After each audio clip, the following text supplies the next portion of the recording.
Hello and welcome into another edition of Set Piece here on the Ohio Sports Gazette. Set Piece is your location for all professional soccer related news for the state of Ohio. So that includes our two professional soccer clubs, the original founding member, the Columbus Crew, and then the newest addition to MLS, that would be FC Cincinnati. I'm Justin Thomas and I'm joined with Lee Lukasevic. Lee was on our last Pitchcast edition of Set Piece. And we have a newcomer today. The one, the only, the little man, Josh Thomas, my very own brother, is joining us here today for this discussion on things related with both these clubs as we've now hit the MLS. We're about 2 weeks now outside of the MLS here, so it's coming up. So first things first, gentlemen, how are we doing today?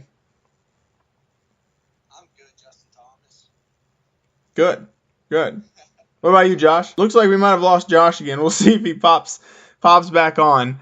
Hopefully he does. But while we're trying to figure that out, I guess we'll go and start things off with FC Cincinnati because the newest edition for MLS has been making some strong moves as of late. This is a club that has gotten the expansion draft, so they got some players through there, but they've been making moves left and right, and they got a lot of folks with this MLS Super Draft, and we see that FC Cincinnati is trying to make some big deals here and push in and be very successful. We saw some clubs have been successful in their entrance to MLS. You can think of maybe Houston Dynamo back in the mid-2000s, and most recently Atlanta United. They just won the MLS Cup last season. They're the reigning champs, and that was just their second season overall. So this is an interesting situation where FC Cincinnati is trying to figure this out, and this is a club that is going to try to make the moves to maybe try and be as successful as some other clubs. So let's talk about some things. First things first, you always got to look really good. You got to look real fly when you are a new club. And FC Cincinnati revealed their new jerseys that have just come out. And they got two of them. They got the first kit and the secondary kit. And the first kit has got the traditional orange and blue that FC Cincinnati is going to become to be known by. And I think that they are pretty slick. If you have not seen them, you can always go check out their Facebook page or Twitter or just their website, or you can always just Google it. I think that would work as well. But FC Cincinnati has made a pretty snazzy new jersey. First kit jersey. Their second kit jersey is like a white t-shirt. You know what I'm saying? So that's not a good, not a very exciting second kit, but the first kit is pretty sweet. So I guess that's going to be a-okay. So my question to either you gentlemen here is: have you seen FC Cincinnati's new kit? I have not seen it, but from what you're describing, I'm probably going to have the same thoughts about it all. For some reason, the purple and the blue and orange. It's such a weird combination, but for some reason I like it. And I don't know, is there white jersey? Is it like all white? Because that's pretty cool. It's got like it's either orange or blue trim on the sleeves, but there's not much else really going on with it. Is it like white shorts, white shirt, white socks, white shoes, full white out? I don't know about the shoes, but I'm pretty sure the rest of it is just a straight whiteout. It could be pretty slick when you see it in action. Yeah, I guess we'll have to see. I guess that's the situation here, where we'll have to take a look and really see what it can look like on the field. I personally think that the first kit looks pretty snazzy. I think that's what you're going to have to go with on most occasions, unless for whatever reason someone's wearing something blue or orange. But I can't really see any other. I mean, other clubs. No, there's not too many people that are that same color of blue. I feel like Houston Dynamo's obviously got the orange going, so that might be one hold up. But I mean, New England Revolution maybe kind of has that blue. San Jose Earthquakes maybe. but I can't really think of anyone else because New York City's got that different, like, light kind of baby blue color. So, I'm under the impression that, honestly, I think you should just wear the orange and blue jersey for every match that you can because that one's the one that looks the best. Why not? Right? Why not? So let's take a look here at. Well, first off, this is a situation that's come off. So apparently, the jerseys that FC Cincinnati has are replica jerseys, and not the authentic thing. Apparently, Adidas couldn't pump them out quick enough because of how short notice it was that FC Cincinnati became an MLS club, and FC Cincinnati could have chose a very lackluster template to get their authentic jerseys, and instead they chose to get kind of more of their own authentic branding. But that meant that it wasn't the authentic jersey or material, and it was a replica. So replicas, I think there's kind of a fine line of difference, but the replica is basically what you buy at the store. It's like the basically the fake version of the jersey, where the pros are all wearing the authentic jersey. But from what it sounds like, it looks like FCC's players are going to be wearing these replica jerseys out here on the field. And this isn't really that big of a deal, other than the fact that, well, folks are already calling them a replica of a team, and you can figure out all the jokes that are coming out of this. So I don't know. I mean, this is a situation where I don't know if it's something they could have just kept quiet about. But someone was asking about where's the authentic jerseys I can buy. I only see replicas, and the club was like, oh, that's because we could only get replicas. And someone was like, well, you telling me everybody's wearing replicas, including the players in the field? And they're like, yeah. And then immediately, some of those Crew supporters jumped up on this and they're like, oh snap, we got our first dosage of making fun of our new rival here on Interstate 71. That's right. Obviously, if you're gonna it's gonna be easy to make fun of people if you're gonna set them up. So I think that's my thing. Like, I don't know if you should have told Twitter about it. Maybe just private message that dude. Don't give anyone the opportunity to start clowning on you. That's never any good. But overall, I guess to kind of wrap up this little segment here on the actual jersey itself, I think it looks pretty snazzy. I'm not sold really on the second kit, but the first kit I think is worth it. Let's talk about a couple players here. Actually, one thing I do want to point out is the fact that the FC Cincinnati's broadcast, they didn't change anything from their broadcast partner. Which is odd because they're in, the professional league of soccer now, and yet you're going to have a TV broadcast partner that is, in a nice way to say it, more along the lines of the USL. The quality, it was not as high def as you see with like the ESPN, the Fox Sports 1, things like that. So I'm interested to see how this kind of goes because word on the street is that the Dayton market is not going to really get this channel. So that's kind of interesting to me because that's something we saw with the Crew, right? Where the TV deals were a little lackluster, so that meant a lot of the fans couldn't get the games, and that was very troublesome. So now we have FC Cincinnati possibly going down the same path as they're losing a lot of folks in Dayton from being able to watch these games. So I guess we'll have to see on this with that. But let's talk about some players. Frankie Amaya was the first pick in the MLS Super Draft. Seems like a very speedy youngster. Nick Hagglund, for you gentlemen that don't know, Nick Hagglund is actually a Cincinnati native. I believe he went to Lakota West High School. He played at Xavier University. He was with Toronto and won the MLS Cup, and now he is coming in to play at FC Cincinnati. So he's a defender, a very good defender. So I'm pretty excited to see this guy play, especially in his hometown. I think that's going to be a big move.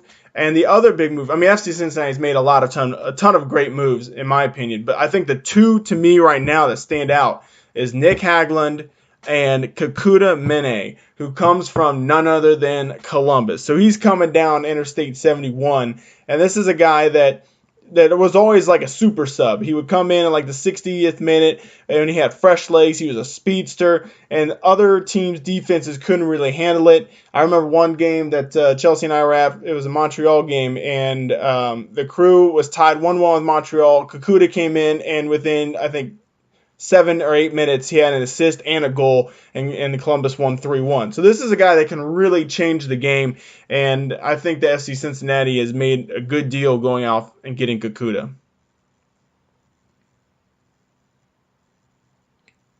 What are your thoughts on that? Is Josh with us? Am I? Yeah, you are. Hey, nice. There we go. No, I think it's I don't know. It sounds good. Sounds good. Simple as that, folks. If Josh Thomas says it sounds good, then you're doing something right. I just want you all to know that if you're listening in here to this.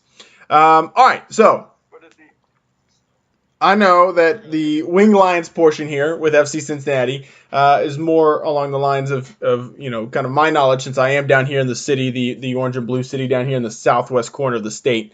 But let's talk about Columbus Crew now, okay? So this is our Checkered City portion of the set piece Pitchcast here, and I know these gentlemen have a little bit more to talk about with the Columbus Crew. So first of all, we got a new coach, we got a new president here in Columbus, and we sort of talked about that. But Caleb Porter, a hometown guy, Tim Bezbachenko, a hometown guy. These guys are making some moves themselves, and a couple of them have come from the MLS Super Draft, and one came from the fact of the Youth Academy. So the two guys I think I kind of want to focus in on right now is J.J. Williams, a striker from the University of Kentucky who was picked in the Super Draft, a very tall kind of builded guy, and then Abubakar Keita, who is coming in as one of the guys that signed from the academy. So with this, I think these are two young players that can really make an impact here early on with Columbus Crew. Yeah, I mean, I don't know how they'll fit in the current roster, but it's always nice seeing some new talent come in, see how they'll work themselves into the system. Probably come off the bench early in the season, but I think they'll find a spot for them. Yeah, they've gotten playing time. At least I know Williams has in some of these preseason matches. Which, by the way, FC Cincinnati and Columbus Crew are both in Charleston and will play each other this coming Saturday. So that'll be the first taste of the I-71 rivalry. I guess technically the second taste, is they did play each other in the Lamar Hunt U.S. Open Cup, but Columbus was an IFC at full strength because MLS sides never play their normal rosters with those games. But so you got that coming up. This is a big thing, and this is really recent. So two things. First of all, Valenzuela, I believe he might be out for the entire season. He had I think ACL or MCL or something like that. So that's not good because he was what we talked about him with our last pitch cast, how he was going to be one of those impact players. But Waylon Francis is returning to Columbus. So credit to Bezbachenko and Porter and all of them to go out and get a familiar face to fill in to that spot. And Waylon Francis still looks to be a quality player at the wingback position. The Costa Rican is coming in, and I'm excited to see Waylon Francis back in a black and gold uniform.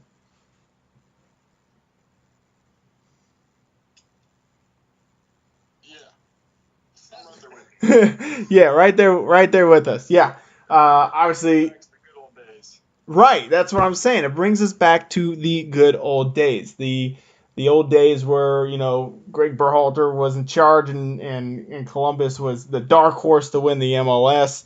And credit to the organization, everything the last 2 years. Columbus has been in the playoffs and has won the first round, the knockout round, but. I mean, these days were the days when Columbus was like that true dark horse where you really felt that they were one of the favorites to honestly win. Maybe not like the favorite because Columbus never gets the true attention and focus that other major market cities do. But this was a team that you felt could actually probably, honestly, maybe get the chance to win. So we'll see how it goes. There's going to be some old faces. There's going to be some new faces. There's going to be faces that have been around the organization, then left, and then came back. So I think it's going to be a very interesting season to start. And I'm definitely interested to see. I believe you can watch. I don't know if it's like one of those like it's not called a Ustream anymore, but you might be able to watch the Columbus FC Cincinnati game this Saturday on one of these like live streams. I think it's the Charleston Cup Classic or something like that. You can watch the stream or something. So if anyone's interested in checking that out on Saturday, if you're bored, you're hanging out. I don't know what the weather's going to be like because it's Ohio, so who knows what's going to happen. But you might, you could check that out if you want to. Another thing I do want to point out with Columbus Crew is the Save the Crew movement and all those ticket pledges that people put in. They pledge to buy season tickets.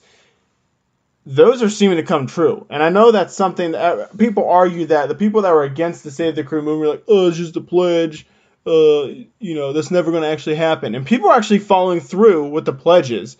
And I think I just saw a message from Dr. Pete Edwards, one of the new owners of the Crew, that these season tickets have far outpassed the averages from the last couple seasons in Columbus.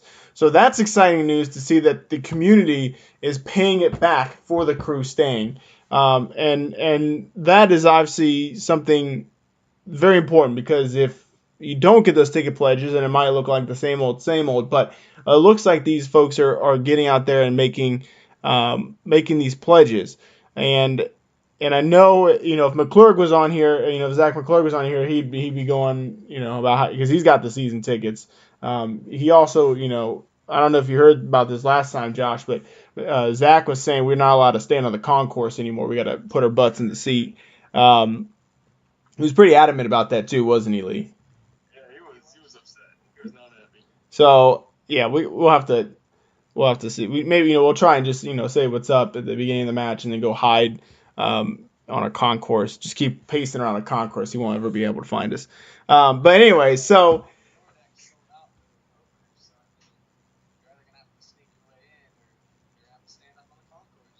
That's true.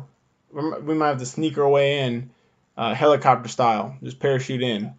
That wouldn't really be sneaking in.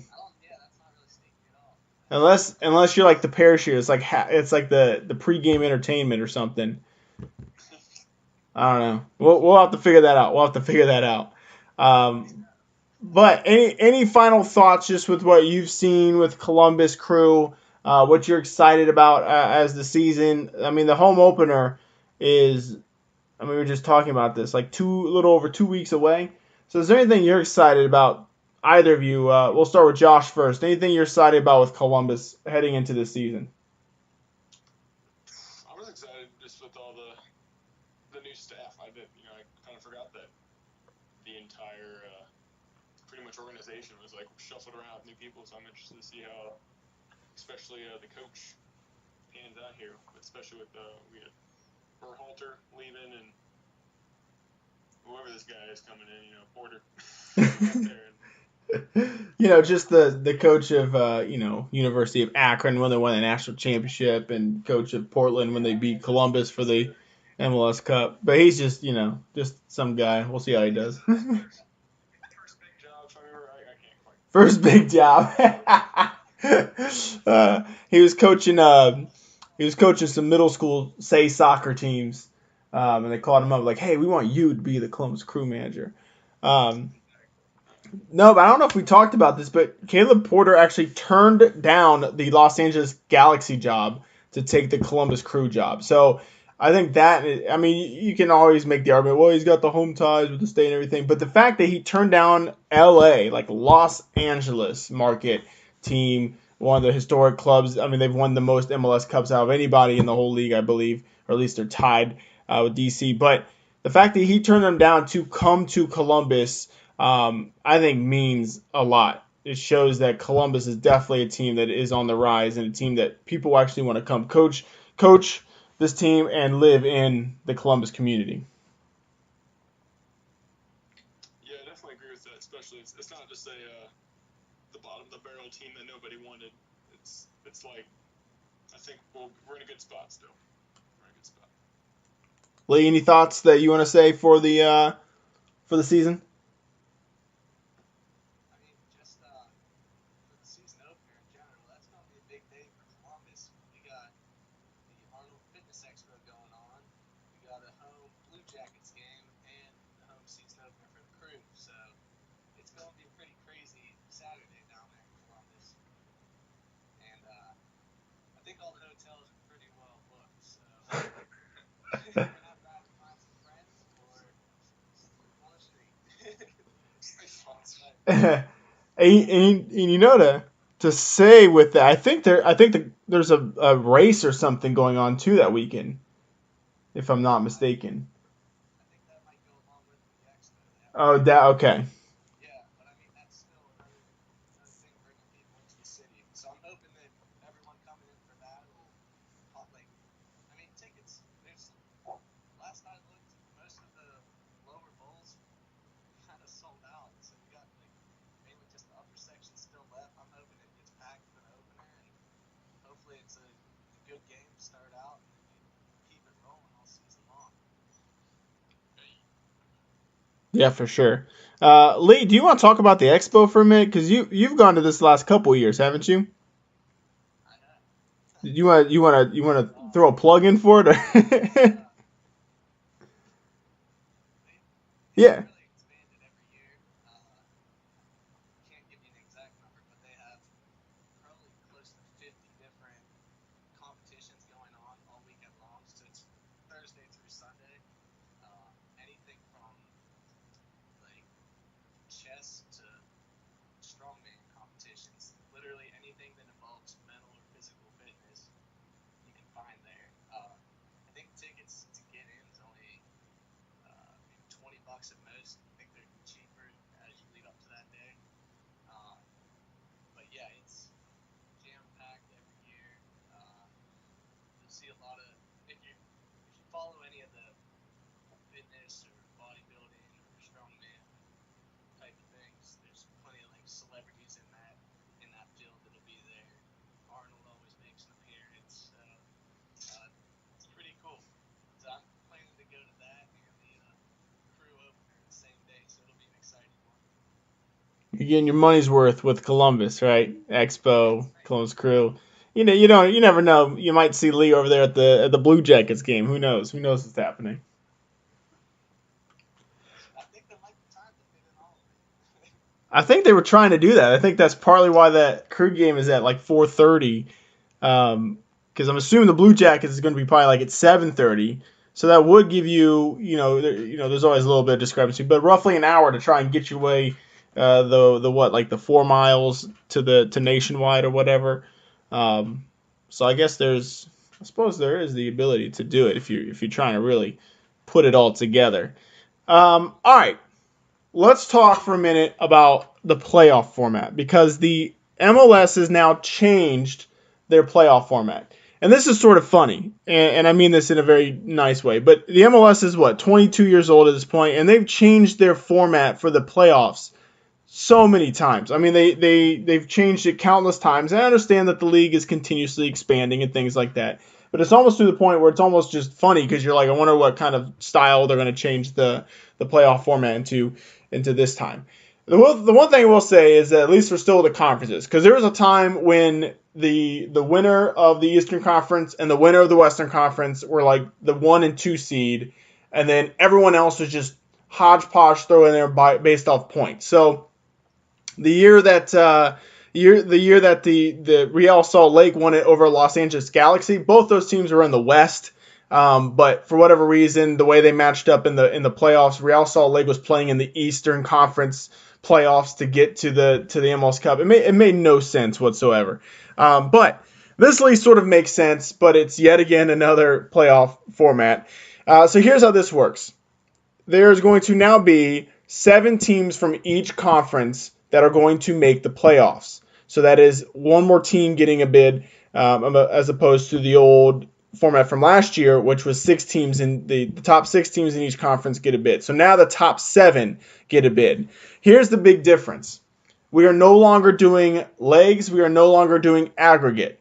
We are simply doing knockout stage, one game, and you're done if you lose format. So the one and done format is now being implemented. So it's going to look a lot more like the United Soccer League, the USL, and their playoff format, where that was the top 8 teams in each conference went to the playoffs. They seeded them straight up, 1 versus 8, 2v7, 3v6, 4v5, and then you just played it out all the way to the end. So now the way this is going to work with 7 teams, the first team, whoever finishes first in the conference, they're trying to reward them by basically giving them a bye. So the first place team will get a bye, and they will also have home match advantage all the way through the playoffs.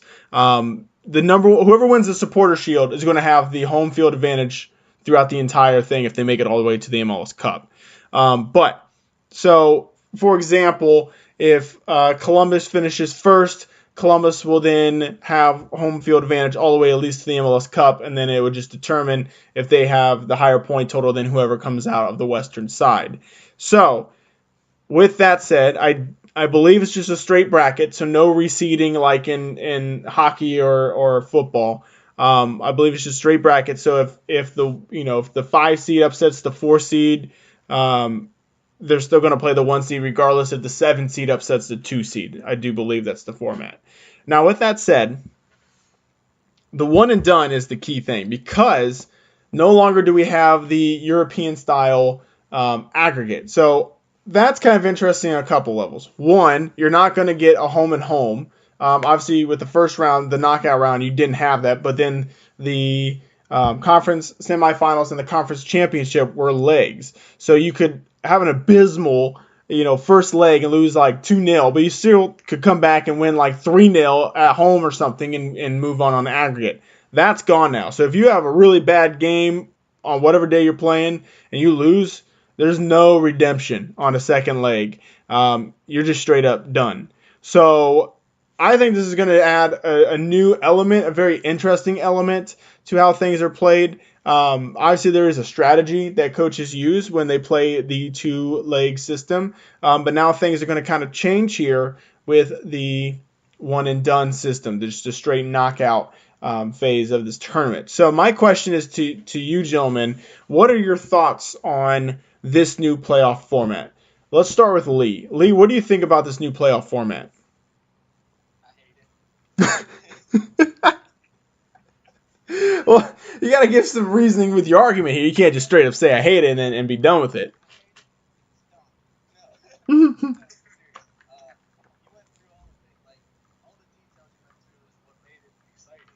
You have your 2-game aggregate, a home and home. As a season ticket holder, you like knowing that you can go to a home playoff game, guaranteed. But the other thing with the aggregate, you just, like you said, you lose the first game, and it just adds that much more excitement for the next game. All right, we know exactly what we got to do to win this thing, and then you can end up ending in a tie and still win or lose. And I don't know, some people hate it because it's confusing, but they just don't have the mental capacity, I guess. Again, but I mean, if for some reason this plays in the Crew's favor and they win, then I like it.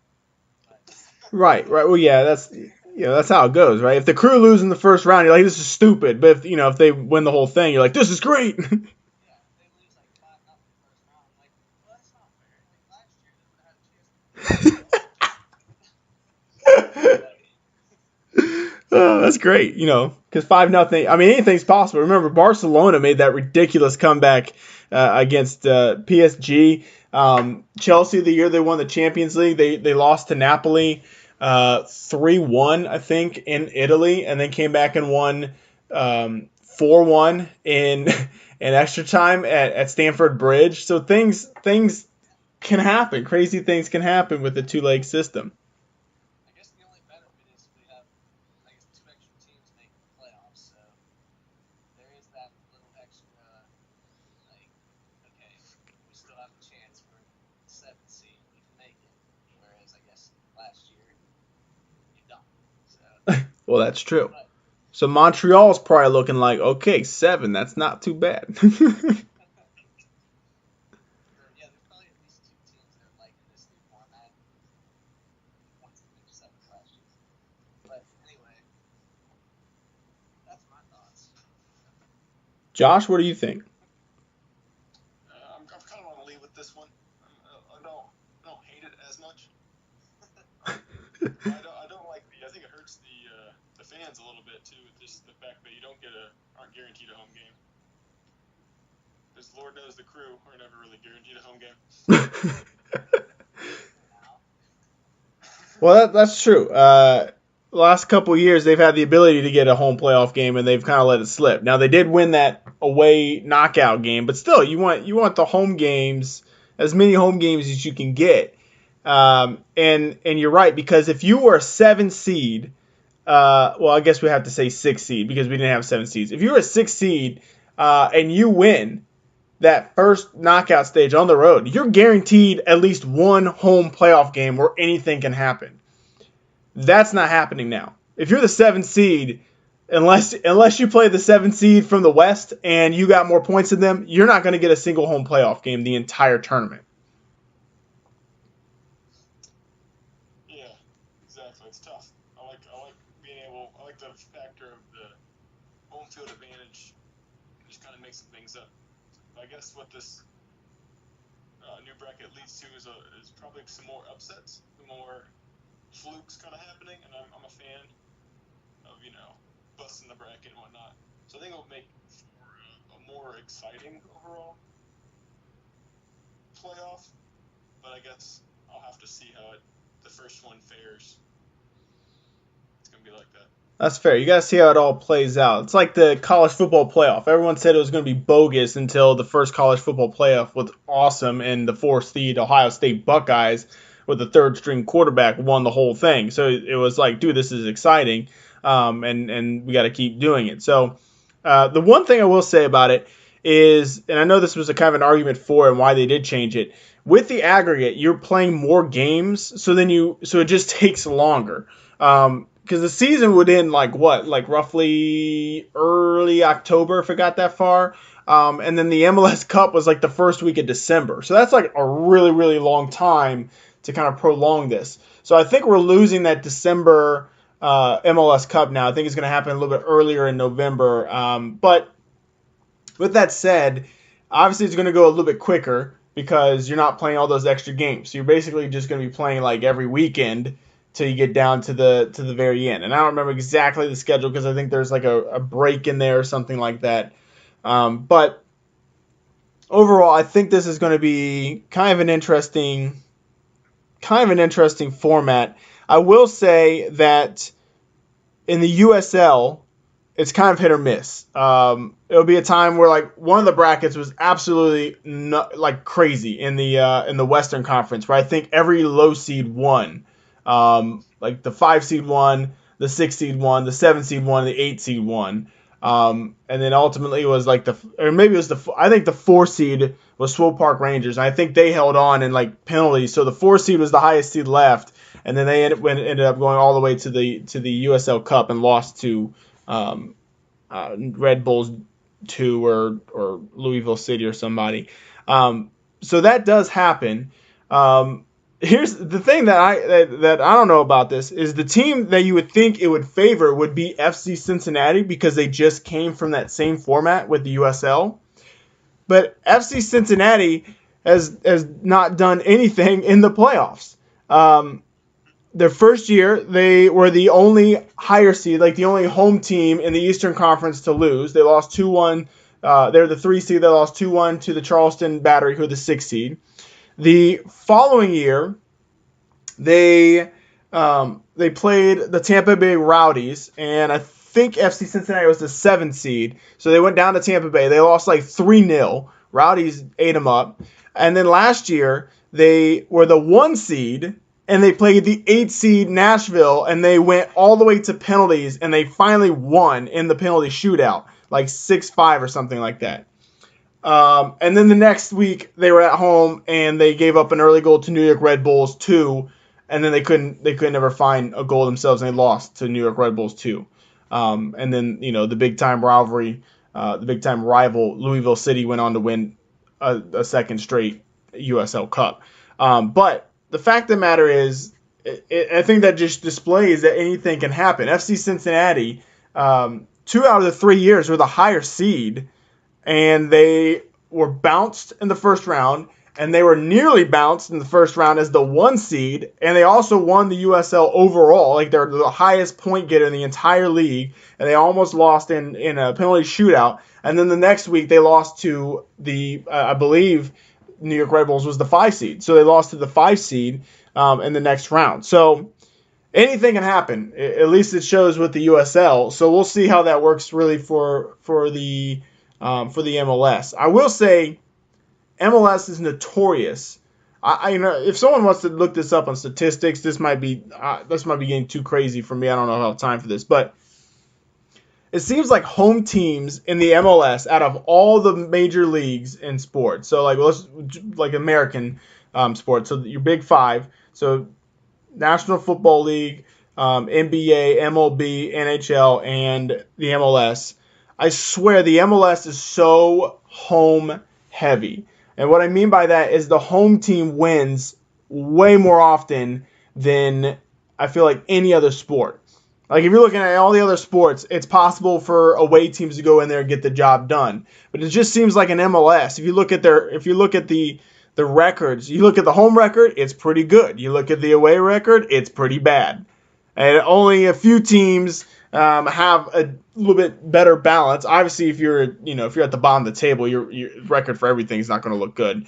But most of the teams have a really good home record, and they have a really poor road record. And I feel like that's what the league is trying to do, is they're trying to give that advantage back to the higher seeds where you're going to get those home games. So the interesting thing to me is, are we going to see those upsets? Because to play with both of you here, the upsets are always fun. Sometimes you want to see those upsets with the lower seeds being the higher seeds, because the higher seed is supposed to win the whole thing. You're like, oh, good, they're not going to win anymore. But I'm with Lee. If it's one of my teams, then I don't want them to be upset. I don't want no chaos in the bracket. All right, we'll go into stoppage time here. Any final comments with anything that we've talked about today? With our Winged Lions portion with FC Cincinnati, our Checkered City portion with Columbus Crew, our playoff format that we've talked about. I mean, the season is coming right around the corner here. Any final thoughts with any of this that we've talked about today, or if you want to note something with the United States national team? Champions League was today as well. Anything you want in the soccer-related world, have at it. Lee, you want to start? Correct. So whoever has the most points out of the 2 teams left gets to be the host for the Cup. Right. Well, the time Columbus won the MLS Cup, it was at the StubHub Arena in Los Angeles. So Columbus Crew beat New York Red Bulls all the way out in Los Angeles. So yeah, I mean, you can do crazy stuff like that with the National Football League, right? Where you just have random fans all over the place and they'll pay thousands of dollars for tickets and whatnot. But MLS, I'm not quite sure is going to be able to continue with that draw. So I think it's a really good decision that they made to give it to the home host, because that place is going to be rocking. Josh, any final points with stoppage time here? All right, there you have it from little man himself. Go Crew. He's excited for soccer to be back. I think we all are excited for soccer to be back here at Set Piece. Pitchcast here, and as always, this is a production of the Ohio Sports Gazette. So Set Piece, this is the Pitchcast edition where we get our panel of folks on here. We talk about our teams here in the Ohio sports world for professional soccer, including Columbus Crew on our Checkered City portion and FC Cincinnati on our Winged Lions portion. And as always, Set Piece is a production of the Ohio Sports Gazette. You can visit us online at ohiosportsgazette.com. You can check out all of our game recaps that we'll have up there all season long, our opinion matters, projections on how we think the team will do, everything you can really figure out with your sports team is probably going to be there on the Ohio Sports Gazette at ohiosportsgazette.com. And as a reminder that if you're listening to this and you've already found us, and that's excellent, but we have the Ohio Sports Gazette and Set Piece both on the Anchor podcast. So you can get your up-to-date news with Set Piece, soccer-related news, I should say, with FC Cincinnati and Columbus Crew on Set Piece, the portion of the Anchor podcast dedicated to Ohio's professional soccer clubs. If you check out the Ohio Sports Gazette podcasts on Anchor, you can find all sorts of fun things, including your scouting reports, where we take a look at when your teams are playing and what time they're playing throughout the week. You can also take a look at your recaps, recap what happened with those teams, who won, things like that. Also, we have our scoreboard showcase segment, which is starting to wind down now because high school basketball is over. It's time for tournament. So we'll have your tournament coverage with basically brackets from all across the state. So we're not just gonna shy away here from Cincinnati related area, but we'll get you covered from high school sports all across the state here with high school basketball as we hit the tournament time. And as always, when we hit March Madness, things are gonna be crazy as we'll see how our Ohio teams are doing. Obviously, the Cincinnati Bearcats are looking like they'll be back in for like a 9th straight year or something like that. Ohio State Buckeyes, well, they're teetering, so we'll see how they wind up doing. Hopefully, they can get themselves back into the NCAA bracket. But we kind of shied away here from our soccer segment. So as always, I want to thank Lee Lukasevic and Josh Thomas for jumping on this podcast, talking everything about both these clubs with SC Cincinnati and Columbus Crew. So I want to thank you, gentlemen. Thanks again for coming on here and talking some soccer-related material with me. Not a problem. All right, so that's going to be us signing off. Check us out. We might have another podcast, possibly, that's going to kind of give you a quick preview about the MLS and kind of give our picks. That might be coming kind of the week before March 2nd, when it's the home opener for Columbus, and the FC Cincinnati will be on the road at Seattle Sounders, but Columbus Crew will be at home for hopefully a packed stadium for a packed welcome, as the Save the Crew has officially been done, and Columbus Crew will be having a home game taking on the New York Red Bulls. As always, I want to thank everybody here on Set Piece.